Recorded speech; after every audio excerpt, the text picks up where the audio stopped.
Friends, మీరు ఇప్పుడు చూస్తున్న ఈ వీడియో మీ జీవితాన్ని మార్చే అవకాశం ఉంది, కానీ అది మీరు చివరి వరకు చూస్తే మాత్రమే. 2300 సంవత్సరాల క్రితం రాసిన మాటలు ఈ రోజుకు కూడా అంతే నిజమైనవి. ఎందుకంటే మానవ స్వభావం మారదు, డబ్బు మనస్తత్వం మారదు, విజయం యొక్క నియమాలు మారవు. కాబట్టి ఇప్పుడు మనం చూడబోయే అలవాట్లు ఇవి కేవలం పాత మాటలు కాదు, అవి పరీక్షించబడిన నిరూపించిన సూత్రాలు. మొదటి అలవాటు కష్టపడి పని చేయడం.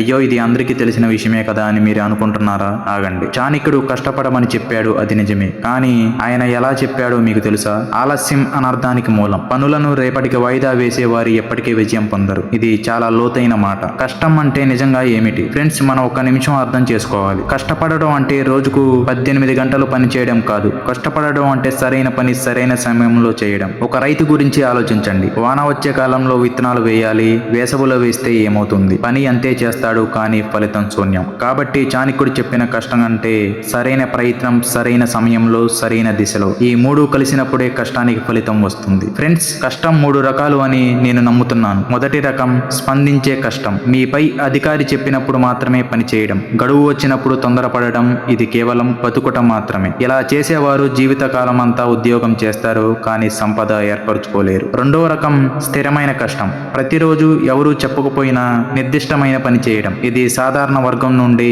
ఉన్నత మధ్య తరగతి వరకు తీసుకుపోతుంది. మూడో రకం, మీరు చేసే ప్రతి పనికి ఒక ఉద్దేశం ఉంటుంది. ఈ పని చేస్తే ఏమవుతుంది అని ఆలోచించి చేయడం. ఇదే ధనవంతులు చేసేది. చాణక్యుడు ఈ 3 రకాలని ప్రోత్సహించాడు. ఫలితాన్ని ముందే ఆలోచించి పని చేయడమే జ్ఞానం అన్నాడు ఆయన. ధీరుభాయ్ అంబానీ గురించి మీరు విన్నారు కదా. ఆయన యోమెన్ దేశంలో పెట్రోల్ పంప్ దగ్గర పనిచేశారు. నెలకు 300 రూపాయల జీతం. ఆయన కుటుంబం పేదరికంలో ఉంది, కానీ ఆయన పెట్రోల్ పంప్ ని పని మాత్రమే చేయలేదు. ఆయన గమనించారు, నూనె వ్యాపారం ఎలా జరుగుతుందో, నౌకలు ఎలా వస్తున్నాయో, వ్యాపార ఒప్పందాలు ఎలా జరుగుతున్నాయో చేత పని చేస్తూ మనసులో వ్యూహం గ్రహించాడు. అదే వ్యూహాత్మక కష్టం. 15 సంవత్సరాల తర్వాత రిలయన్స్ పరిశ్రమలు భారతదేశంలోని అతిపెద్ద కంపెనీలు. ఫ్రెండ్స్, ఆయన పెట్రోల్ పంపులో సోమరిగా ఉంటే ఇది నా పని, దీనికంటే ఎక్కువ ఆలోచించడం నాకు అవసరం లేదు అని అనుకుంటే మనకు ధీరుభాయ్ అంబానీ తెలిసి ఉండేవాడు కాదు. కాబట్టి మీరు ఏ పనిలో ఉన్నా, మీ ఏ పరిస్థితిలో ఉన్నా వ్యూహాత్మకంగా కష్టపడండి. మీ కంటి ముందు ఉన్న అవకాశాన్ని చూడండి. ఇదే చాణక్యుడు చెప్పింది. చాణక్యుడు ఇంకో ముఖ్యమైన విషయం చెప్పాడు. మీరు ఏ పని చేసినా శ్రద్ధగా చేయండి. సగంగా చేసిన పని సగం ఫలితాన్ని ఇవ్వదు, అది ఏ ఫలితాన్ని ఇవ్వదు. నదిలో అడ్డంగా దాటడానికి చేద్దామని దూకి మధ్యలో ఆగిపోతే ఏమవుతుంది? మళ్ళీ తీరానికే తిరుగు రావాలి. ఏ పనైనా పూర్తి చేయడమే విజయం. పూర్తి చేయనట్లయితే మొదలు పెట్టకపోవడం మేలు. ఇది కఠినంగా వినిపిస్తుంది కదా, కానీ ఇదే నిజం. మీ జీవితంలో వెనక్కి చూడండి. మీ సగంలో వదిలేసిన పనులు ఏమైనా ఉన్నాయా? ఆ అసంపూర్తి పనులు మీ మనసులో ఒక భారంగా మిగిలిపోయాయి కదా. అందుకే చాణక్యుడు ఇలా చెప్పాడు, పూర్తయ్యే వరకు వదలకుండా ఉండటమే నిజమైన కష్టం అని. ఆలస్యమే మనం అతిపెద్ద శత్రువు. ఫ్రెండ్స్, ఒక ప్రశ్న అడగనా? మీరు ఎన్నిసార్లు ఇలా అన్నారు, రేపు మొదలు పెడతాను, వచ్చే నెల నుండి మారతాను, కొత్త సంవత్సరం నుండి చేస్తాను అని? నేను కూడా ఇలా అనుకున్నాను, మనందరం అంటాం. కానీ చాణక్యుడు ఇలా అన్నాడు, రేపు అనే రోజు ఎప్పటికీ రాదు. రేపు వచ్చేసరికి మళ్ళీ రేపు వస్తుంది. ఆలస్యం అనే రాక్షసులు మీ కలలను తింటాడు, మీ అవకాశాలను దొంగలిస్తాడు, మీ సంవత్సరాలను వృధా చేస్తాడు. ఒక లెక్క వేద్దాం. మీ వయసు 35 అని అనుకోండి. రోజుకు 1 గంట మాత్రమే నిజంగా కష్టపడతారు అని అనుకోండి. అంటే సంవత్సరానికి 365 గంటలు. 30 సంవత్సరాల తర్వాత 11,000 గంటలు. 11,000 గంటలు ఏ ఒక్క నైపుణ్యంలో కష్టపడినా మీరు ప్రపంచంలో అగ్రమాన్ని అవుతారు. ఇది నా మాట కాదు, అనేక పరిశోధనలు చెప్పిన విషయం. కానీ మనం చేస్తున్నామా? చేయడం లేదు. ఎందుకు? ఆలస్యం వల్ల. ఈ రోజు నుండే మొదలు పెట్టండి. చిన్న పని అయినా సరే ఒక్క అడుగు వేయండి. అది మీ జీవితాన్ని ఖచ్చితంగా మారుస్తుంది. చాణక్యుడు ఇంకో ముఖ్యమైన విషయం చెప్పాడు. కష్టపడడం మాత్రమే చాలదు, నిజాయితీగా కష్టపడాలి. ఇంకొకరి పని దొంగలించి సంపాదిస్తే, మోసం చేసి పైకి వచ్చినా అది సంపద కాదు, అది నాశనానికి ఆహ్వానం. అన్యాయంగా సంపాదించిన డబ్బు 10 సంవత్సరాలు మాత్రమే నిలుస్తుంది. 11వ సంవత్సరంలో మూలంలో సహా నాశనం అవుతుంది. మనం చుట్టూ చూస్తే ఇది కనిపిస్తుంది కదా. మోసగాళ్ళు కొన్ని సంవత్సరాలు వర్ధిల్లినా చివరికి పడిపోతారు. కాబట్టి కష్టపడండి, నిజాయితీగా కష్టపడండి. ఇది మొదటి అలవాటు. రెండవది సౌమ్యమైన స్వభావం. ఫ్రెండ్స్, ఇది చాలా తక్కువ మాట్లాడిన విషయం. మనం చాలాసార్లు అనుకుంటాం, డబ్బుంటే గౌరవం వస్తుంది, అధికారం ఉంటే జనాలు వింటారు, పేరుంటే సంబంధాలు ఏర్పడతాయి అని. కానీ మీ మాటలు తీయదనమే మీ అత్యంత గొప్ప సంపద. ఇది చాలా లోతైన మాట. మీకు ఒక చిన్న స్టోరీ చెప్తాను. ఒక పట్టణంలో 2 వ్యాపారులు ఉండేవారు. ఇద్దరు ఒకే వస్తువు అమ్మేవారు, ఒకే ధరకు, ఒకే నాణ్యత. కానీ ఒక వ్యాపారి దగ్గరకు ఎప్పుడు జనాలు ఉంటారు, రెండో వ్యాపారి దగ్గరకు అరుదుగా వస్తారు. ఎందుకు? మొదటి వ్యాపారి ప్రతి కస్టమర్లో మెత్తగా మాట్లాడేవాడు, వారి పేరు గుర్తుంచుకునేవాడు, వారి కుటుంబం గురించి అడిగేవాడు, వారికి నచ్చిన రీతిలో మాట్లాడేవాడు. రెండో వ్యాపారి నేరుగా కరుగ్గా మాట్లాడేవాడు. ఏం ఏం కావాలో చెప్పు అనేవాడు. జనాలు వస్తువు కోసం రాలేదు, వారు అనుభవం కోసం వచ్చారు. ఇదే చాణక్యుడు చెప్పింది. మధురమైన మాటలు మీ చుట్టూ ఒక వలయం సృష్టిస్తాయి. ఆ వలయంలో అవకాశాలు వస్తాయి, సంబంధాలు వస్తాయి, సంపద కూడా వస్తుంది. సౌమ్యత అంటే బలహీనత కాదు ఫ్రెండ్స్, ఒక సందేశం వస్తుంది. సౌమ్యంగా ఉంటే జనాలు తొక్కేస్తారు కదా, మెత్తగా మాట్లాడితే చులకనగా చేస్తారు కదా, ఇది చాలా మందికి భయం. కానీ చాణక్యుడు స్పష్టం చేశాడు, సౌమ్యత అంటే బలహీనత కాదు, సౌమ్యత అంటే నిగ్రహం. సింహం గర్జించిన ప్రతిసారి ఎప్పుడు గర్జించాలో తెలుసు, ఎప్పుడు నిశ్శబ్దంగా ఉండాలో తెలుసు. అది బలహీనత కాదు, అదే అసలైన శక్తి. ఎగ్జాంపుల్, అబ్రహం లింకన్ గురించి ఆలోచించండి. ఆయన మెత్తగా మాట్లాడేవారు, అందరికీ గౌరవించేవాడు, కానీ ఆయన నిర్ణయాలు ఉక్కులా ఉండేవి. ఈ కలయిక మొత్తాన్ని, మాటలు, గట్టి నిర్ణయాలు, ఇదే నిజమైన నాయకత్వం. చాణక్యుడు కూడా ఇదే చెప్పాడు. కఠినంగా మాట్లాడే వారికి ఏమవుతుంది ఫ్రెండ్స్? మీ చుట్టూ చూడండి. కఠినంగా మాట్లాడే వారికి చివరికి ఏమవుతుందో చూసారా? వారు తాత్కాలికంగా గెలవచ్చు, వారు కొంతకాలం భయపడవచ్చు, కానీ దీర్ఘకాలంలో వారి చుట్టూ జనాలు ఉండరు, అవసరానికి ఎవరు రారు, ఒంటరిగా మిగిలిపోతారు. ఒంటరిగా మిగిలిపోయిన వ్యక్తి ధనవంతుడు కాలేడు. ఎందుకంటే సంపద ఒంటరిగా రాదు. సంపద సంబంధాల ద్వారా వస్తుంది, అవకాశాల జనాల ద్వారా వస్తుంది, సమాచారం సంబంధాల ద్వారా వస్తుంది, వ్యాపారం నమ్మకం ద్వారా వస్తుంది. ఇవన్నీ సంపాదించాలంటే సౌమ్యమైన స్వభావం కలిగి ఉండాలి. చాణక్యుడు బోధించిన సౌమ్యత నియమాలు 4 ఉన్నాయి. మొదటిది, ఎదుటివారి పేరు గుర్తుంచుకోవడం. ఎవరి పేరు పిలవడం అనేది చాలా శక్తివంతమైన విషయం. ఒకరి పేరు వినిపించినప్పుడు వారి మనసు మీ వైపు తిరుగుతుంది, వారు మీతో అనుబంధాన్ని అనుభవిస్తారు. రెండవది, ముందు వినడం, తర్వాత మాట్లాడడం. చాలా మంది మాట్లాడడానికి ఆతురత పడతారు, వినడానికి ఆసక్తి చూపించరు. కానీ ఎవరైనా మీరు మాట్లాడడానిపిస్తే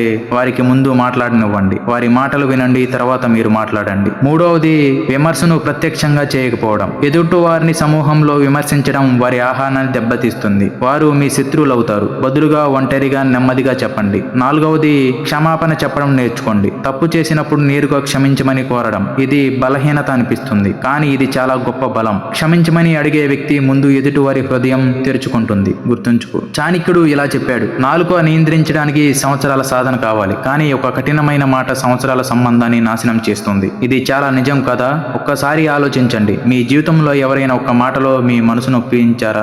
ఆ మాట ఇంకా గుర్తుందా? అవును, గుర్తుంటుంది. ఎందుకంటే మాటలు రాళ్ల లాంటివి, పడిన తర్వాత చాలా కాలం అక్కడే ఉంటాయి. కాబట్టి మీరు మాట్లాడడానికి ముందు ఒక్క నిమిషం ఆగండి. ఇది చెప్పాలా, ఇది అవసరమా, ఇది ఎలా వినిపిస్తుంది అని ఆలోచించండి. ఆ ఒక్క నిమిషం మీ జీవితాన్ని ఖచ్చితంగా మారుస్తుంది. మూడవ అలవాటు, సమయానికి విలువ ఇవ్వడం. ఫ్రెండ్స్, ఒక ప్రశ్న, ఈ ప్రపంచంలో అందరికీ సమానంగా ఉన్నది ఏది? డబ్బు సమానంగా లేదు, ప్రతిభ సమానంగా లేదు, అవకాశాలు సమానంగా లేవు. కానీ ఒక్క విషయం అందరికీ సమానంగా ఉంది, రోజుకు 24 గంటలు. ధనవంతుడికి కూడా 24 గంటలే, పేదవాడికి కూడా 24. కానీ ధనవంతుడు ఆ 24 గంటలు ఎలా వాడతాడు, పేదవాడు ఎలా వాడతాడు, ఆ తేడా మాత్రమే వారి జీవితాలు తేడాకు కారణం. చాణక్యుడు సమయం గురించి ఇలా చెప్పాడు, గడిచిపోయిన సమయం తిరిగి రాదు. ఆ గడిచిపోయిన సమయంలో చేయవలసిన పని చేయకపోతే అది శాశ్వతంగా పోయినట్లే. ఇది చాలా భయంకరమైన మాట. మీరు నేడు సోమరిగా గడిపిన ఒక రోజు తిరిగి రాదు. ఆ రోజు మీరు సంపాదించగలిగిన దాన్ని మీరు పోగొట్టుకుంటారు. ఇది చింతించమని చెప్పడం కాదు, ఇది జాగ్రత్త పడమని చెప్పడం. ఫ్రెండ్స్, మన సమయాన్ని దోచుకునే దొంగలు ఎవరో తెలుసా? మొదటి దొంగ అనవసరమైన వినోదం. ఒక పరిశోధన ప్రకారం సగటు భారతీయులు రోజుకు 4 గంటల నుండి 5 గంటలు వినోదానికి గడుపుతున్నారు. 20 గంటలు కాలం లెక్కిస్తే 3,25,000 గంటలు.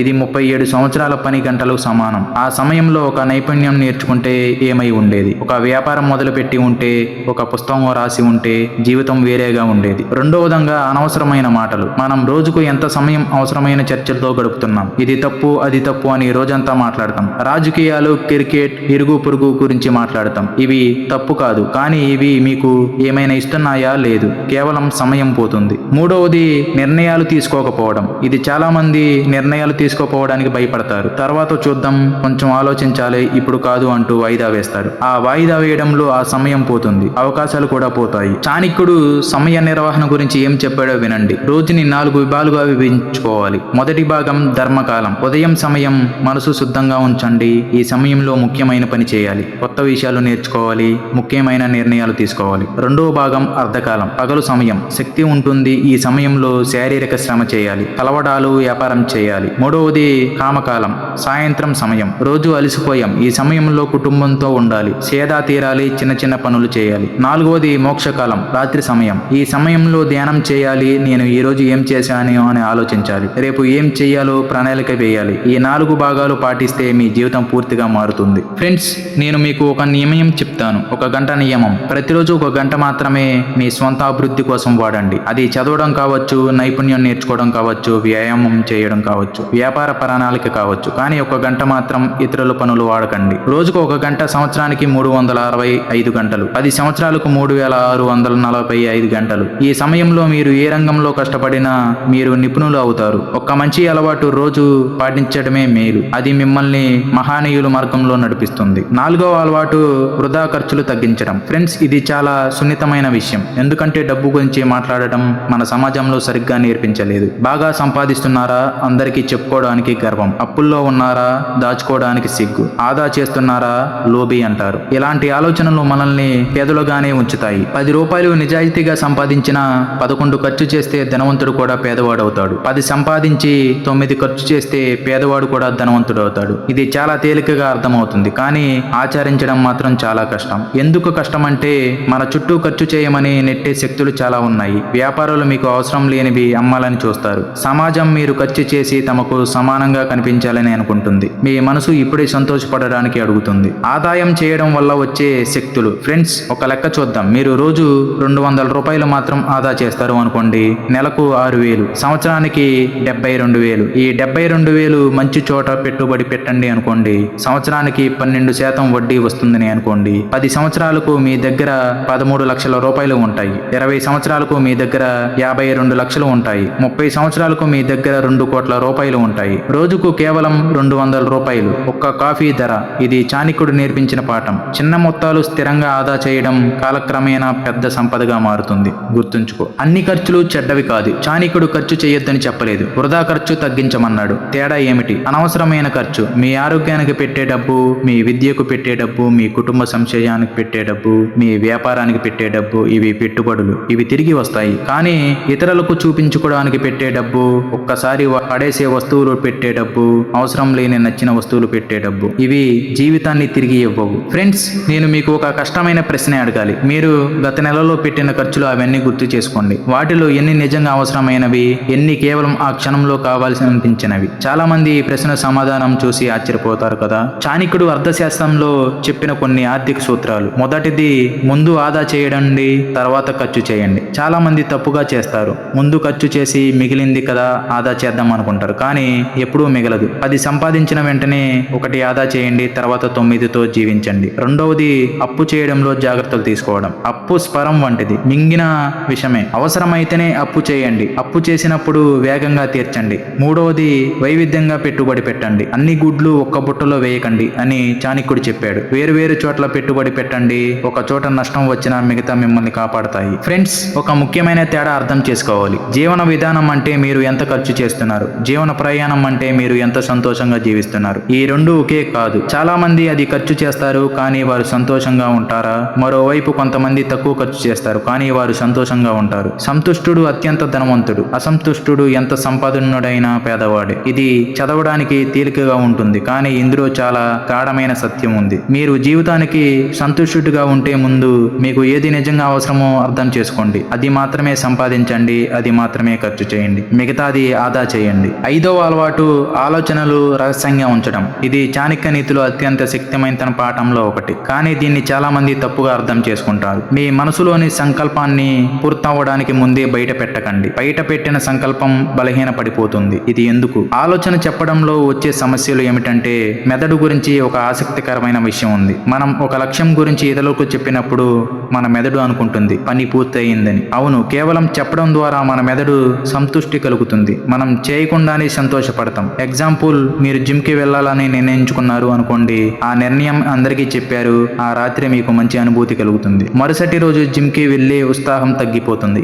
ఎందుకంటే మీ మెదడు అప్పటికే సంతృష్టి పొందింది. ఇది చాణక్యుడు 2000 సంవత్సరాల క్రితమే తెలుసుకున్నాడు. మీ ఆలోచనలు అందరికీ నచ్చవు, మీ పురోగతిని అందరూ కోరుకోరు. ఇది కఠినంగా అనిపిస్తుంది, కానీ ఇది నిజం. మీరు కొత్త వ్యాపారం మొదలు పెట్టాలని అనుకుంటున్నారు చదువుతున్నారు అనుకోండి, మీ ఆలోచన మీ పరిస్థితులకు చెప్పారు. వారిలో కొంతమంది ఏమంటారు, అది కష్టం, చాలా మంది ప్రయత్నించారు, వదిలేశారు, ఈ కాలంలో ఆ వ్యాపారం నడవదు, ముందు స్థిరమైన ఉద్యోగం చూసుకో. ఈ మాటలు వింటూ మీ ఉత్సాహం తగ్గిపోతుంది, సందేహాలు వస్తాయి, మీ ప్రయత్నం వదిలేసే అవకాశం ఉంటుంది. కానీ ఆ ఆలోచన మీకే ఉంచుకొని చేస్తే, వ్యాపారం సఫలమైన తర్వాత అందరికీ చెబితే అందరూ ఆశ్చర్యపోతారు, ప్రశ్నిస్తారు. ఫ్రెండ్స్, ఒక ముఖ్యమైన మాట, చాణక్యుడు అన్ని దాచుకోమని చెప్పలేదు, నమ్మకమైన సలహాదారులతో మాట్లాడటం మంచిదే అన్నాడు. తేడా ఏమిటి? సలహాదారులు అంటే మీకు నిజంగా మంచి కోరే వ్యక్తి, మీ రంగంలో అనుభవం ఉన్న వ్యక్తి, మీ విజయంలో వారికి పోటీ లేని వ్యక్తి. ఇలాంటి వ్యక్తికి మాత్రమే మీ ఆలోచనలు చెప్పండి, మిగతా అందరికీ మీ పని పూర్తయ్యాక తర్వాత చెప్పండి, ఫలితాలు మాట్లాడనివ్వండి. చాణక్యుడు జనాలను 3 వర్గాలుగా విభజించాడు.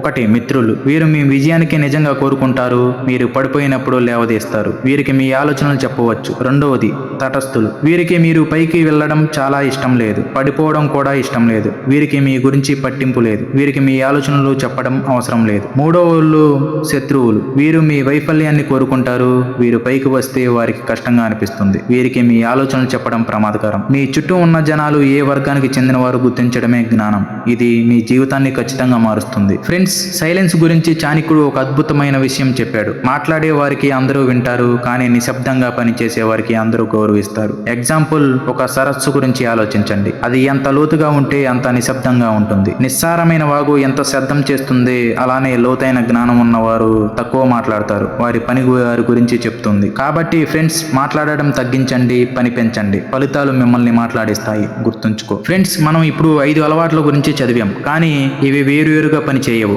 ఇవి కలిసి పని చేస్తాయి. 1 గంట ఎలా తయారవుతుందో చూడండి. కష్టపడి పని చేయడం అంటే మీరు నిరంతరం ముందుకు వెళ్ళడానికి ప్రయత్నిస్తున్నారు. సౌమ్యమైన స్వభావం అంటే మీ చుట్టూ మంచి జనాలు, మంచి అవకాశాలు వస్తాయి. సమయానికి విలువ అంటే మీరు అవకాశాలను వదులుకోవడం లేదు. వృధా ఖర్చు తగ్గించడం అంటే మీరు సంపాదించిన సంపద మీ దగ్గర నిలిచిపోతుంది. ఆలోచనలు రహస్యంగా ఉంచడం అంటే మీ పురోగతిని అడ్డంకులు రావడం లేదు. ఈ 5 కలిసి పనిచేసినప్పుడు ఇది మీ జీవితాన్ని పూర్తిగా మారుస్తుంది. ఒకేసారి అన్ని అలవాట్లు మొదలు పెట్టడం కష్టం, ఒక్కో అడుగు వేయడమే దీర్ఘ ప్రయాణం. కాబట్టి ఇలా చేయండి. మొదటి వారంలో ప్రతిరోజు ఒక పని ముందుగా పూర్తి చేయండి, ఆలస్యం చేయకుండా, అది చిన్న పని అయినా సరే. 2వది, ప్రతిరోజు ఒక వ్యక్తితో సౌమ్యంగా మాట్లాడడానికి ప్రత్యేక శ్రద్ధ పెట్టండి. 3వ వారంలో రోజుకు 1 గంట మాత్రం మీ అభివృద్ధికే వాడండి. 4వ వారంలో మీ నెల ఖర్చు లెక్క రాయండి, వృధా ఖర్చులు గుర్తించి తగ్గించండి. 5వ వారంలో మీ అత్యంత ముఖ్యమైన లక్ష్యాన్ని మనసులో ఉంచుకోండి, పూర్తయినప్పుడు మాత్రమే చెప్పండి. 1 నెలలో 5 అలవాట్లు మొదలవుతాయి, 3 నెలల తర్వాత అవి